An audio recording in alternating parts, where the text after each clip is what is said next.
Hey guys! So welcome to another episode of Deep Chat. I am your host, Precious Linus.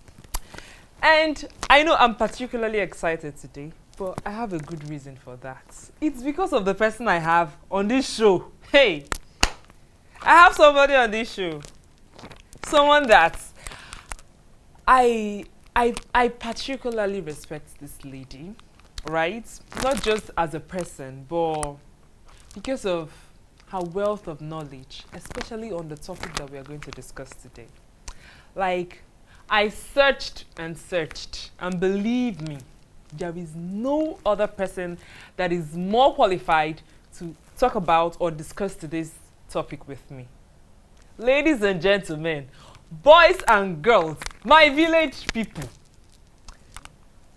help me welcome Ade Dotson to today's show. I call her Auntie Diti. Auntie Diti, welcome to the show. That's not anyway. Hey, wait. Thank you for having me. You're welcome. You're welcome. Yes, I'll be making my head big. I know. That's my responsibility. Okay. To make your head swell. In fact, That's if I don't make your head swell on this show, know that, no, something is wrong. Okay. That's not our policy. That's It's fine. not our philosophy. You have to leave this show feeling like a queen or a king. Okay. Okay. So, because we are treating you like a queen, we want you to do us the honors of unboxing what we have inside this box. Okay. Somebody called it Pandora's box. But nothing will bite you inside. If you put your hand on something bites you, I'm sorry, I apologize in advance. No, it doesn't look like anything that can bite is inside because it will be moving. Are you sure? Yeah. There might be a pop inside. It will be moving now. This is such a small box. Should we try? Let's You're see. using me to play. Auntie Diti, Let's see. you're using me to play. I'm not afraid now. Are you sure? Oh, nice. So please, what's the honors? So that's our question, our topic for the day. Oh, wow. Look inside, we have something else for you inside. Oh, wow. And a lip balm. Okay. Okay. Beyond baby blues, demystifying the hush hush of postpartum depression. Yeah. Yeah. Right? A very dear topic to my heart. Why do you say so? Yeah. So, you know, a lot of women are going through so many stuffs after childbirth, and they don't even know what it is. They don't have an idea. So I think I'll just start with my own experience. Yeah. So when I had my second child, Yeah. I was abroad. Okay. So with my first child, I had my mom from day one to had my auntie. Everyone was there, you know. Yeah. But with my daughter, I didn't have that much support. Yeah. So after I went home, I think 3 or 4 days after, I had to take a bath for my daughter, and she almost slipped off my hands. And that was like where I think it started. But at the point, I didn't even know what it was. I started feeling so sad, so angry, so pain, felt neglected. And I had family support, but there was not like that close thing. I was with my auntie, I was staying with her, but it was when I went to because if you go for your postpartum check, one of the assessment they do is to check if you have postpartum depression, which I didn't even know what it was. Yeah. They just asked. So I saw a question that asked, do you feel like killing yourself? And it rang a bell in my head, like, oh, what's going on with me? Because at some point, because I had like 2 kids, 2 babies, they're crying, I'll keep 2 of them, they're crying, I'll sit down to and be crying with them. Yeah. So at the point, I didn't know that was all. But I think for me, it's not postpartum depression per se, but baby blue. Okay. Yeah, because looking at it now understanding that there's a difference between both, I now understand that mine was not postpartum depression, but baby blues. So that's why it's good that this topic we're talking about, because many people know about baby blues. Baby blues happen just after you have a baby, and you start feeling that mood swing, agitation, anxiety, but it comes and goes after a short period. Yeah. Like maybe like a couple of weeks, maybe like a month, Yeah. thereabout. But the difference between that and postpartum depression is that postpartum depression is more severe, Yeah.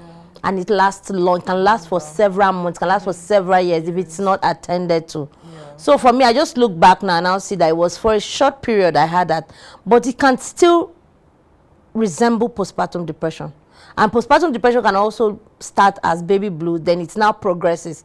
So imagine if you have baby blue and you didn't get support, you're not able to move up. It's just like a transition to postpartum depression. So for now, I think I can confidently say it was baby blues that I had, not particularly postpartum depression, but at least at that point I didn't know. Until I started the mental health journey, then I was able to differentiate. So that's why I said it was a topic that was very close to my heart. Okay. So before we delve deeper into the topic, right? I think we should try and explain or like define what postpartum depression is, and then baby blues, and then we can now know the what is peculiar to this particular one and what is peculiar to this particular one, so that when during the course of the conversation, people can relate to what we are saying and they can actually pinpoint, oh, okay, this, oh, okay, so this is what I have, or this is likely to be what I have. Because I think you're supposed to like go and get diagnosed of it medically, right? Yes. Yeah. Okay, so let's start from there. The definition, yeah. Okay, so baby blues is that thing that happens like a mood switch that happens just after birth. It happens to women. Okay. So like maybe they just had a baby now, and it happens. And there are different that can make it happen. First of all, it can be hormonal. You know, when baby come, pregnancy and childbirth comes with a lot of hormonal dysfunction and imbalance. So it could be due to hormonal imbalance. It could be due to lack of family support. It could be due to the fact that you're just having a child for the first time. You don't even have an idea of what to expect, how your body feels. So it's and the symptoms that you can look out for baby blue is, so there's mood swing, there's sadness, and you feel not worthy, that kind of a thing. So mostly that's what happens, and it's not severe, it's not intense. So that's where the difference between it and postpartum will come. So it happens and it can start just immediately after birth, but or a few days after birth. Because it's a feeling, sometimes it's a feeling of being overwhelmed. You know, you are very overwhelmed, you don't even know, like sometimes you have baby, you start asking yourself, why do I even have to go through so much pain? Was it even worth it? When then maybe now, unfortunately, you don't have support, you don't have family. It now looks like you're in this world alone. You even need to take care of yourself, and now you have to look after another child and all of that. So it can come with those feelings, but it can fizzle out after a couple of weeks. Max 1-2 months, it should fizzle out. Because then the body starts, if it's hormonal thing, the body starts auto-correcting itself and all of that. But for postpartum depression, the symptoms are more severe. So postpartum depression will affect your mood, it will affect your appetite, it will affect your sleep pattern, it will affect your love for activity. So people start to withdraw themselves from the regular activities that they would usually want to do. Then they feel very empty. They are very moody. They feel like sometimes they might even think of harming themselves and killing their child. So this is where the difference comes. So the postpartum depression is very intense. It's very and it's longer. It's longer. It takes a long time. Sometimes it can even go for 1 year. That's why you see some women, people keep telling, why are you not happy? You have a child. Why are you not happy? Some parents, mothers will not even want to touch the child. It could be the person is having postpartum depression. But you know, here in Nigeria, because of the huge knowledge gap, people start naming it something else. So basically, that's the core difference between baby blues. So more women can have baby blues, lesser than more women, the numbers that are having postpartum depression. So yes, baby blues looks like sometimes normal because it's just like change. But the postpartum depression, I think, with the study that I know of, 10 to 20% of women will have postpartum depression. So, and you said something. You talked about mood swings, right? For baby blues, right? And I really do not want that word to be trivialized or to be used rather loosely. Right. So, what exactly can we actually say? Okay, this is actually the mood swing that is associated with baby blues. Because normally, as a human being, maybe your mood can just switch, right, in your everyday activity. So, which one will you now experience that will now make you feel like, okay, this one is actually something to actually look out for. Okay. So first thing first, you need to know that baby blues is not necessarily, you don't need to really be concerned about it. Most times you just need to support the person, speak to the person, and the person will be fine. So it's kind of sometimes normal. Yeah. That doesn't have, like, it's just the same, we have severity of condition. So, but mood swing can be different for different people. So for me, everybody expects you have a baby, you should be happy. But you just for no reason, nobody triggered, you just start crying. Yeah. And you can't explain why you're crying. Sometimes you just don't want to see anybody. You want to just stay under lights and without lights and just go and hide in darkness. Yeah. Or sometimes you just start laughing erratically without any cause. Yeah. So those kind of things. So, but it's different for different people. Yeah. And the same thing I say that postpartum depression can also mirror as baby blue. Yeah. So it can also start like that for postpartum depression, that it now gradually progress. Yeah. So you're crying more. You should not be crying. You're crying there. You're not in pain, you're not, but you're crying. Yeah. You're sad. You're angry. You know, the way people can just be erratic for no reason. Yeah. That's part of the kind of mood that can just switch just without any trigger. It just happens abruptly like that, yes. Yeah. So those are the things that you should look out for. Okay. So me, when I had my first baby, right, I don't really know whether it's baby blues or postpartum depression, right? But when I had my first baby, right, I remember I was angry. I was really, really angry, right? Sometimes my child is crying and I'm like angry. Why are you crying? Can't you just keep quiet? You know, we have to wake up a lot in the middle of the night. So you feel exhausted and all of that. Yeah, and all of that. So at first I was thinking, okay, maybe it's because I'm tired. Because my elder sister had a baby, like we had our babies like at intervals, like few months apart from each other. So I already knew that stressful period was going to happen when you're going to be waking up in the middle of the night and all of that. So when all that was happening, it was not like a cause for alarm for me. I just felt like, oh God, this is just too stressful, right? But then after a while, my baby had adjusted. You know, after 2 weeks, they begin to adjust. Yeah, he had already adjusted to like the pattern of feeding and all of that. He could now eat more. And then I came up with this lazy mommy's pattern of breastfeeding, that because I had this my bed, right? I didn't use a baby crib, right? People should not judge me, but I didn't use a baby. It's okay. There's no judgment on that. Yeah, I didn't use a baby crib, right? So by the side of my bed there was a space. So I'll take all these huge pillows, right, and cover that space up. So I used it to create another bed. So I would sleep here and my baby would sleep here, because of the crib and the bed that I now formed with all the pillows, right? So when I want to breastfeed, I would like carry him on one arm and breastfeed. So he's facing me, I'm facing him, and so I could sleep very well. Like after like 3 weeks of childbirth, I could sleep well. But then, so I knew it was not the stress, but I was still angry.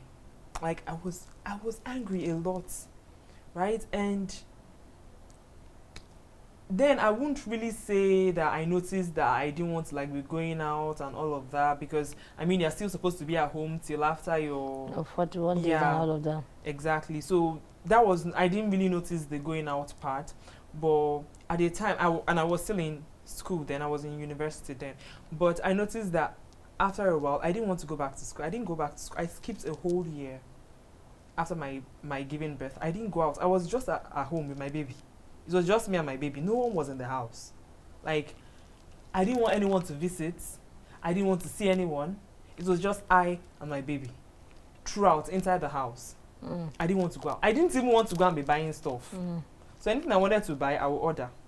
Or I'll buy things in bulk so that I don't have to go out. Because I just didn't want to deal with people and all of that. And I, as a person, I was not noticing it. It was other people that were noticing, and they were saying, "What is wrong with you? Why are you like being so withdrawn and all of that?" Me, I'm like, I just need my space now. Like, must I come and be, that kind of thing? But it lingered. But when it was now a cause for when I started becoming worried, was that I could not have a connection with my child.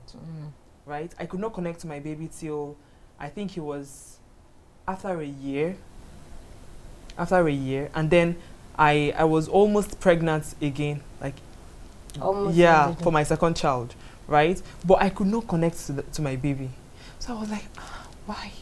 I know that I love him, but you don't have that. Yes. No, that excitement, that thing. get- So obviously, most likely, you must have gone through a postpartum depression without knowing, and that's why I say that the awareness is still very low Very around low. these people. And the truth is that, you see, when you say you kept feeling angry, I was looking at you. I know that was so. That anger was not particularly about the child, Yeah. but probably the circumstances how the child came. Okay. So that also can be a trigger, can be a factor. So that's why when you look at the different things that can cause postpartum depression, one of them is lack of social support. Okay. The blame and shame. Yeah. There's a lot of blame and shame that comes with, especially you're in school. Why did you go get pregnant in school? Okay. That can cause it. Another thing is, you just don't feel like, why did I even get myself into this?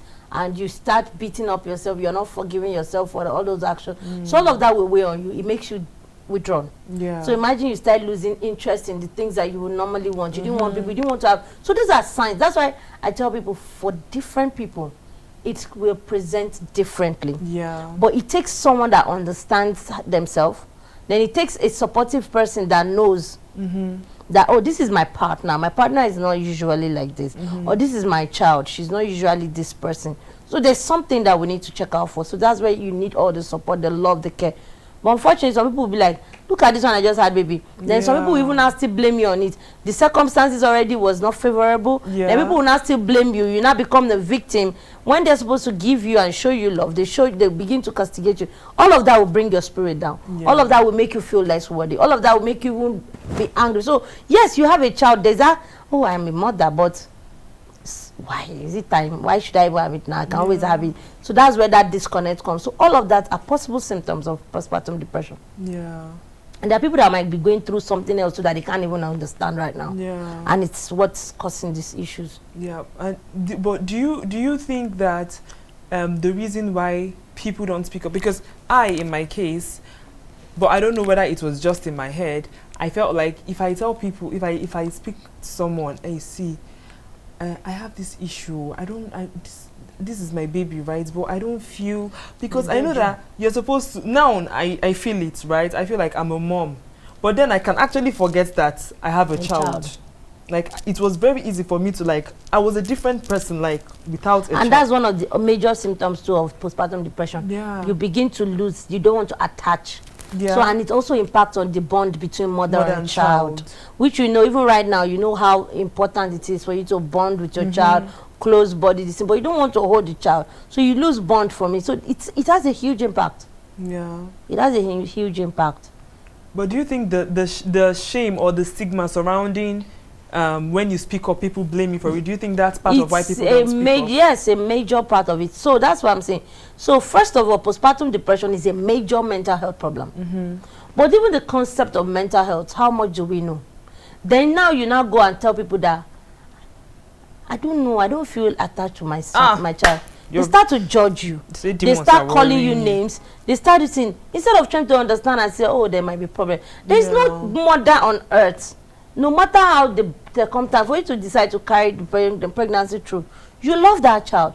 But sometimes we don't know how to show that love, because there are other factors. And because of the huge stigma around you speaking about those kind of things, they are going to judge you. So people keep quiet. People don't want to explain. But now, now that we're beginning to have open conversations around these things, we're beginning to create the awareness that these things exist. And it has also been shown that this is some women have committed suicide because of this. Because imagine a young girl that is maybe, according to this thing, she's 18, she should be in school, but she went to have a child. She now had a child out of wedlock. She didn't get married. A society that already socialized the fact that women should be married before they have kids. Then you now go to a family where everybody's blaming you per time.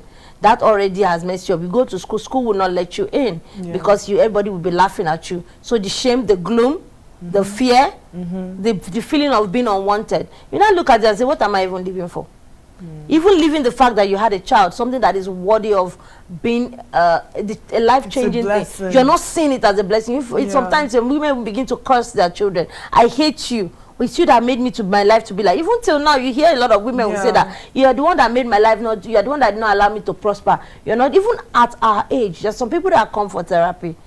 The things that they've said to them, their mothers have said to them, you will never be anything. It's you that did not allow me to become something. So those kind of things will naturally make somebody to feel unworthy and go and kill themselves. Yes. So we need to start fostering community that is empathetic, that is accepting, that is loving, that is kind. And understanding. And empathy. Yeah. Empathy. You tell people, okay, she's a young girl, she went to get pregnant because she's loose. Have you tried to be in her shoes? What if she was not loose? What if she was raped? What if it just happened? Then even if it happened, hey, can we be empathetic? Can we put ourselves in these people's shoes? Yeah. So we need to, those are the things that can help us to build this support that is needed to continue to destigmatize these issues, and so that more women can talk. And the good things that there is help. There are different treatment options that are available.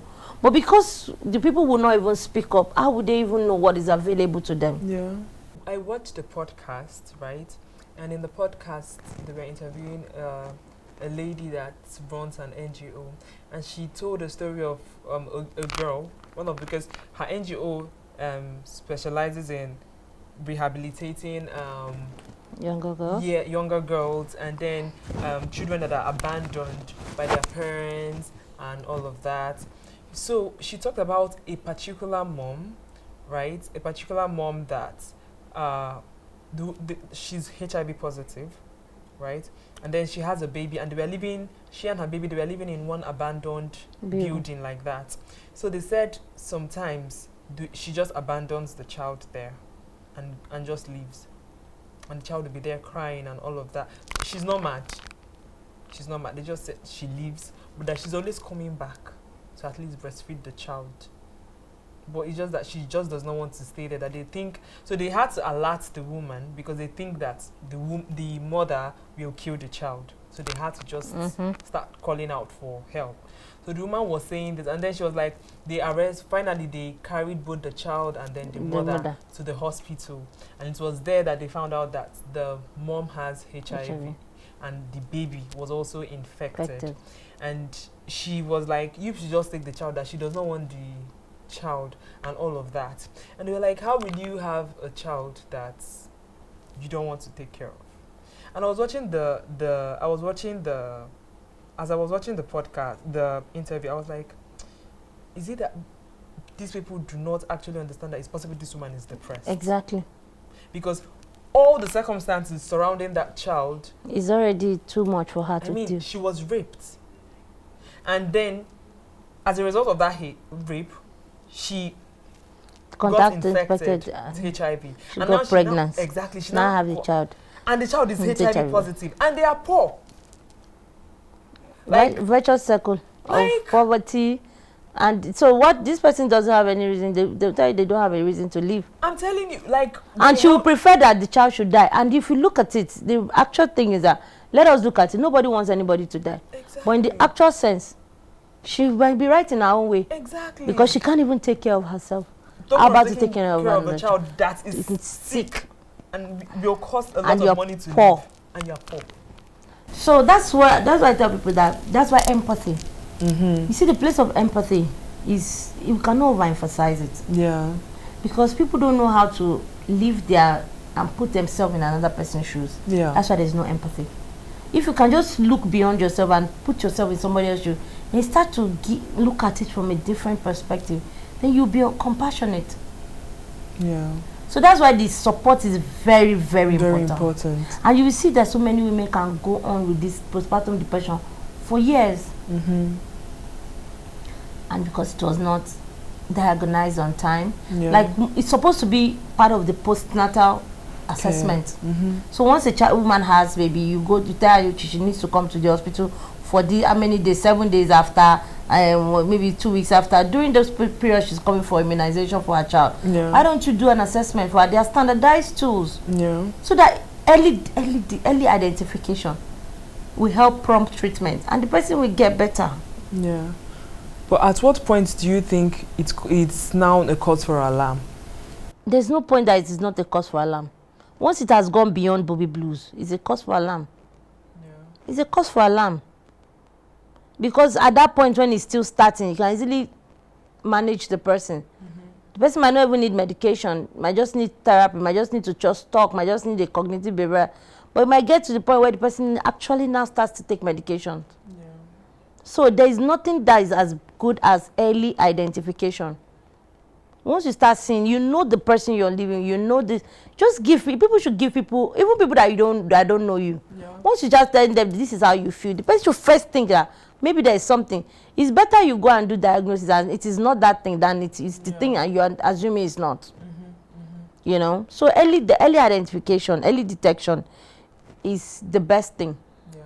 Okay, so let's go over the symptoms again, right? And then let's talk about what are some of the treatment options that are available to people.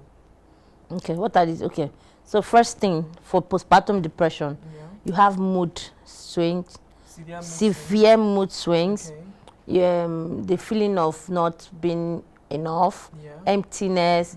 Then you can have it affects your eating appetite. So it affects your eating pattern, it affects sleep pattern. There might be triggers of wanting to harm yourself or harm the baby. You don't want to bond with the child. These are possible things that you will see. So for the eating pattern, it can be either way. It can be that she starts eating more or she starts eating less. Or for the sleep pattern, is that she starts sleeping more or she's not sleeping at all. So people need to be observant about that. And that feeling of emptiness, not wanting to have bond with the child, and start to think of harming yourself, harming the baby. These are possible signs and symptoms. But people should also remember that it comes different for people. It might be a combination of one or two, a combination of all of this. Then another thing that's very important too is that you start withdrawing. You don't want to do your normal activities. You don't want to stay around people. You are irritated, easily irritable, get angry easily. You know, those kind of things. So those are the things that you can look out for. Then for management and support. So we have pharmaceuticals and we have non-pharmaceutical. So the ones that you can use medication, there are medications that can help improve it depending on the severity. Then the non-pharmaceutical, there are therapy. Therapy is a big way. You can either have interpersonal therapy, cognitive behavioral therapy, support group. Support group is one thing that is underestimated.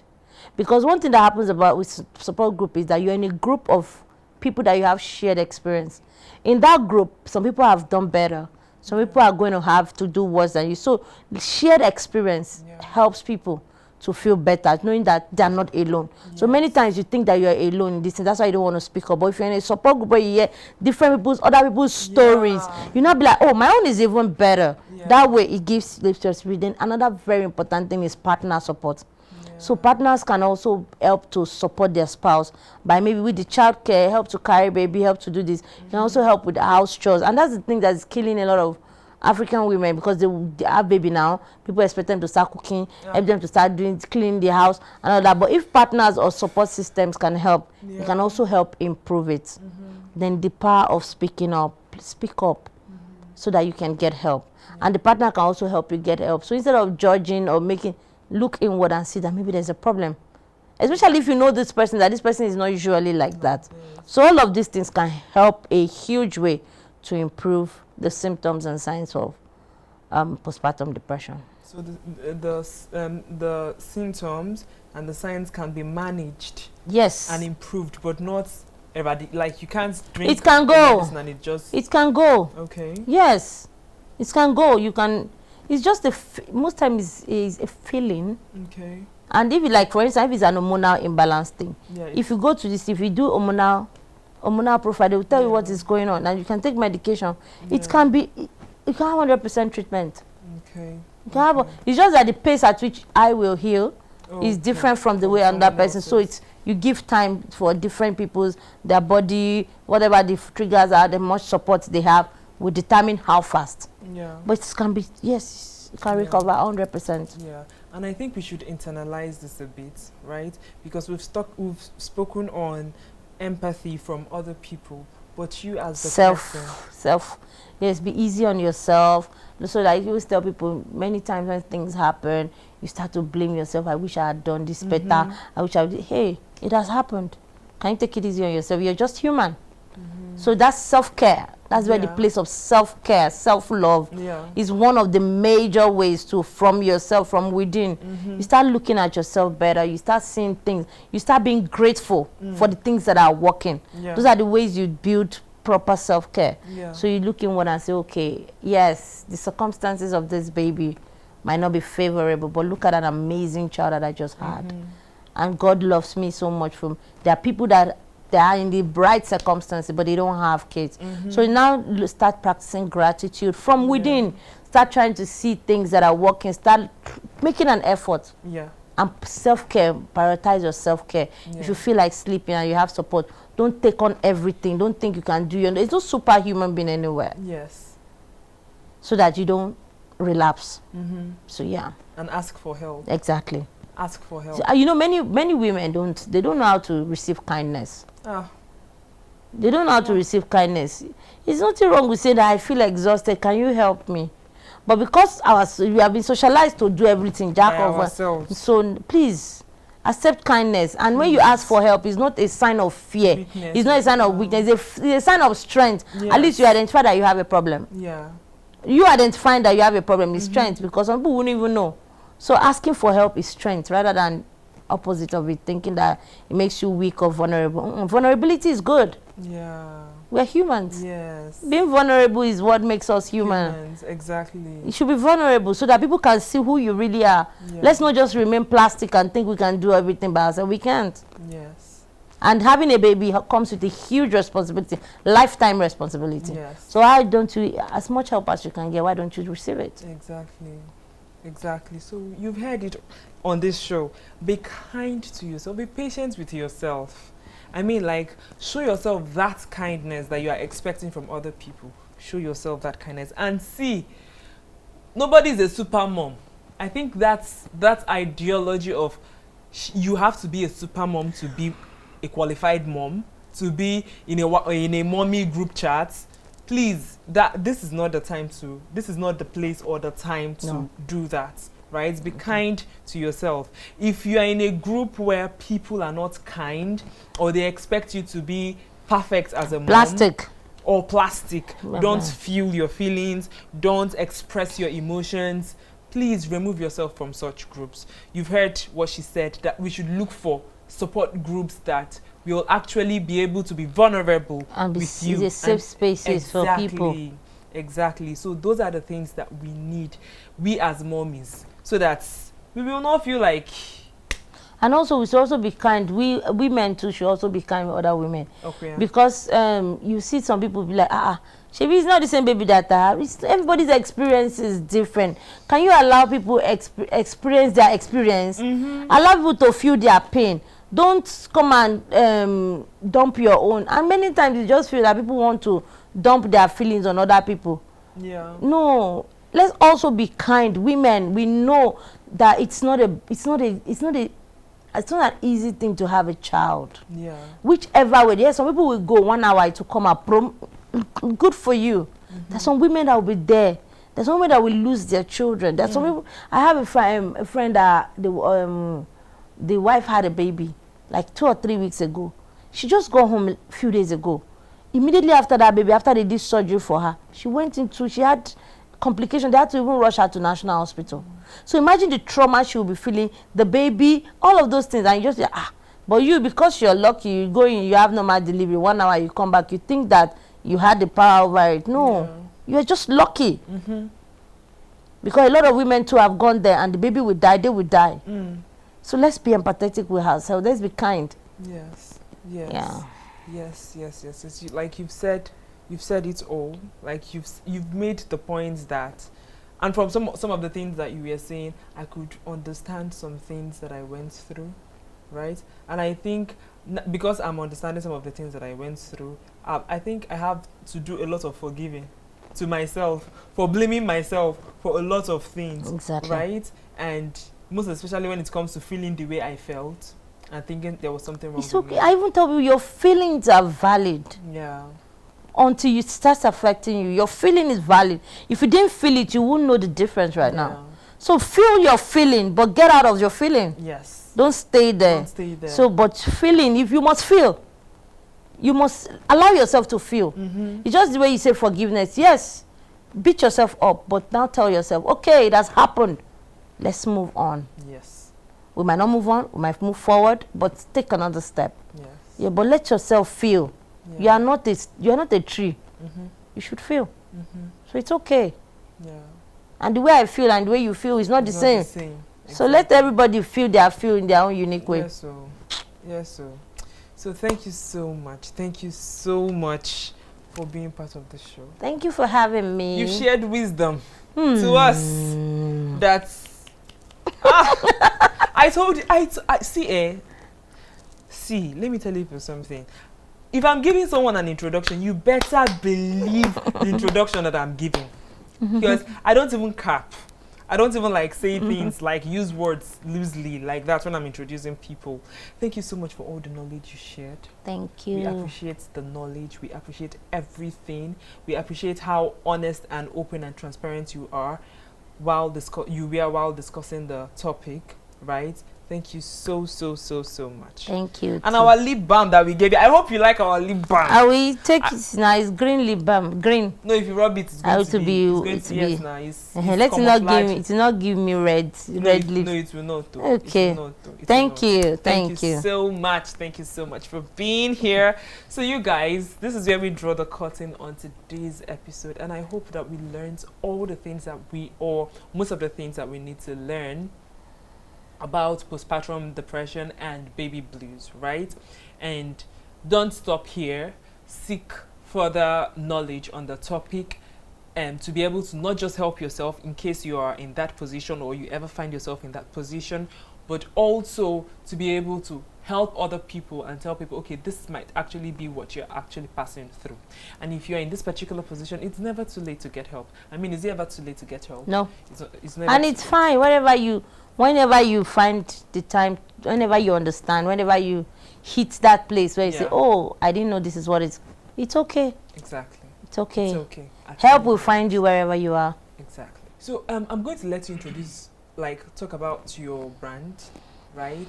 Mental Health with DT, right? Tell us what the foundation is about and your Instagram handle, where we can follow you on, and all of that. Okay, thank you. And once more, my name is Adedotun Esan. Everybody call me DT. I'm the founder of Mental Health with DT Foundation, a non-for-profit here in Nigeria that tends to mental health awareness, advocacy, and support across board. So we're very passionate for everyone to have a hold of their mind and emotion. So we're on all social media platforms at Mental Health with DT. The DT is DITTY. And you can also send us messages. You can reach out if you need to talk to someone. We provide therapy. We provide group therapy, personal therapy.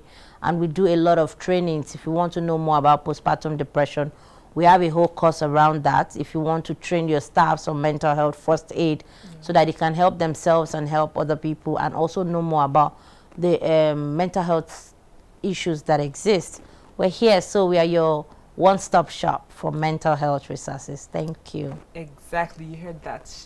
Mental Health with DT is like your one-stop shop for everything mental health. So if you need support, if you need people to talk to, please call them. We are going to drop all the information you need for contacting Mental Health with DT. You would find it in the description, right? And you would find it at the end credits, the support numbers, right? The support lines, the email addresses, and every other thing you need to contact them. So you have no excuse whatsoever not to seek help. Help is here. You have it. So take it. And with that, we say bye.